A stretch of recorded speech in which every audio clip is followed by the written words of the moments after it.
Tôi chỉ ra ngoài giải tỏa một lần thôi.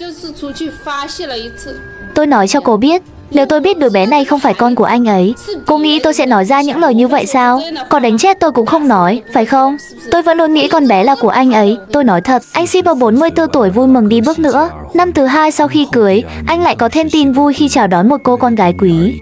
Để cho con gái một cuộc sống tốt đẹp, anh shipper ngày nào cũng dầm mưa dãi nắng làm việc hơn 10 mấy tiếng. Thế nhưng, một câu nói buột miệng của người vợ lại khiến anh phát hiện ra mình bị cắm sừng. Lúc cãi nhau với tôi, rồi từ miệng cô ấy chính là nói ra rằng con bé không có chút quan hệ huyết thống nào với tôi. Hôm đó, anh shipper mặt mày dầu dĩ tìm đến hòa giải viên. 5 năm trước, anh và vợ cũ ly hôn trong hòa bình. Lý do là mãi không sinh được con. Vợ cũ cho rằng đó là vấn đề của anh lại cho rằng đó là vấn đề của vợ cũ. Cứ như vậy, hai người đã thuận tình ly hôn. Không lâu sau khi ly hôn, anh shipper đã gặp người vợ hiện tại, người cũng đã ly dị nhiều năm. Hai người tâm đầu ý hợp, anh shipper đã chọn ở rể. Và 2 năm sau, người vợ hiện tại lại sinh cho anh một cô con gái đáng yêu. Anh shipper thốt lên rằng cuộc đời mình đã quá viên mãn. Cũng từ ngày đó, anh mỗi ngày 6 giờ sáng ra khỏi nhà, làm thêm đến tận 11, 12 giờ đêm, chỉ để cho con gái một chỗ dựa vững chắc. Anh ngờ trong một lần cãi vã sau đó, vợ anh lại buột miệng nói, con gái không phải con ruột của anh. Bầu trời của anh shipper như sụp đổ ngay tại chỗ. Bởi vì tôi là người đàn ông đã 44 tuổi rồi, rất muốn có một đứa con gái, rất muốn có giọt máu của riêng mình.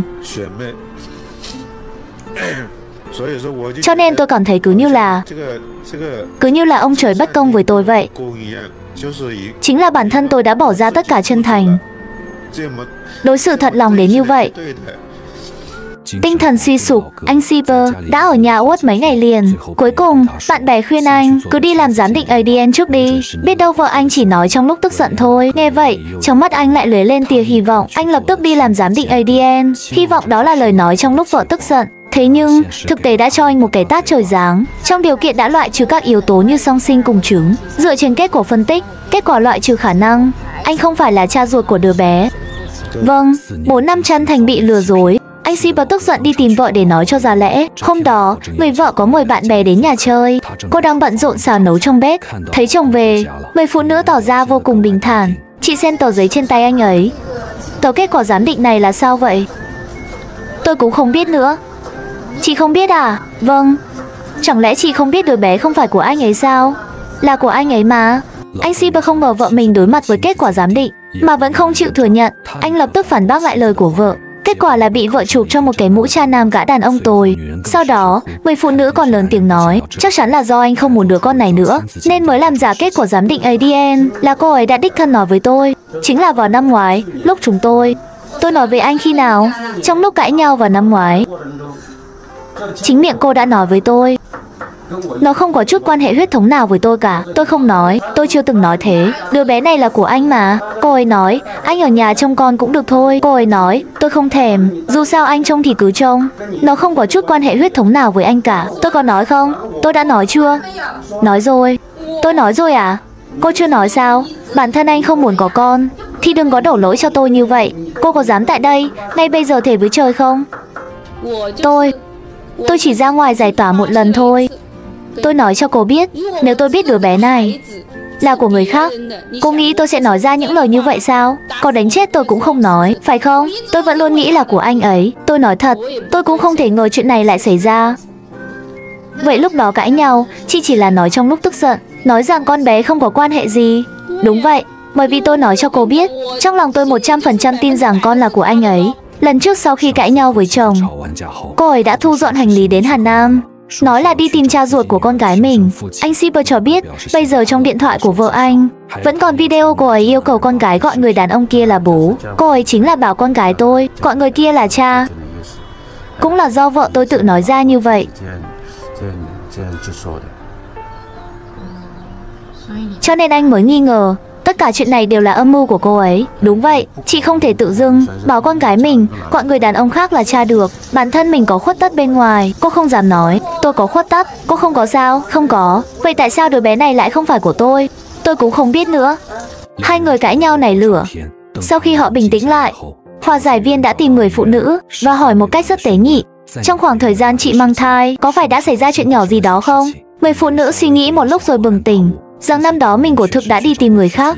nhưng đó đều là lỗi của chồng. Là do chồng quá keo kiệt, cô mới phải đi làm thêm chút việc.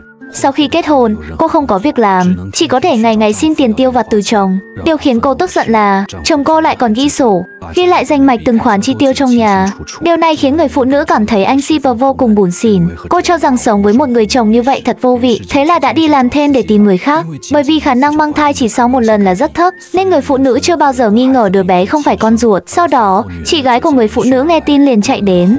Vừa đến nơi, cô ấy không nói hai lời đã bắt đầu bênh vực em gái. Con người anh ta, tôi nói cho chị biết, lúc nãy trên kia anh ta nói em gái tôi tâm cơ sâu nặng. Nếu nói em gái tôi tâm cơ, chị xem, làm sao bằng anh ta được. Nào là bằng chứng này, bằng chứng nọ. Thấy vậy, anh shipper liền lấy ra một cuốn sổ chi tiêu. Đây là từ lúc kết hôn đến giờ, tất cả các ghi chép về mặt chi tiêu, từng khoản chi đều có thể đối chiếu. Và bây giờ anh muốn kiện ra tòa, đòi lại tất cả những gì mình đã mất. Phí tổn thất tinh thần, phí tổn thất tinh thần. Tôi ghi là 60.000 tệ, tôi cũng sẽ kiện, tôi cũng đã viết rồi. Rồi thì, tiền phí nuôi dưỡng cũng là 60.000 tệ.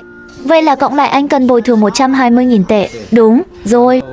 Rồi còn cả cái của tôi, chi phí giám định ADN của tôi nữa.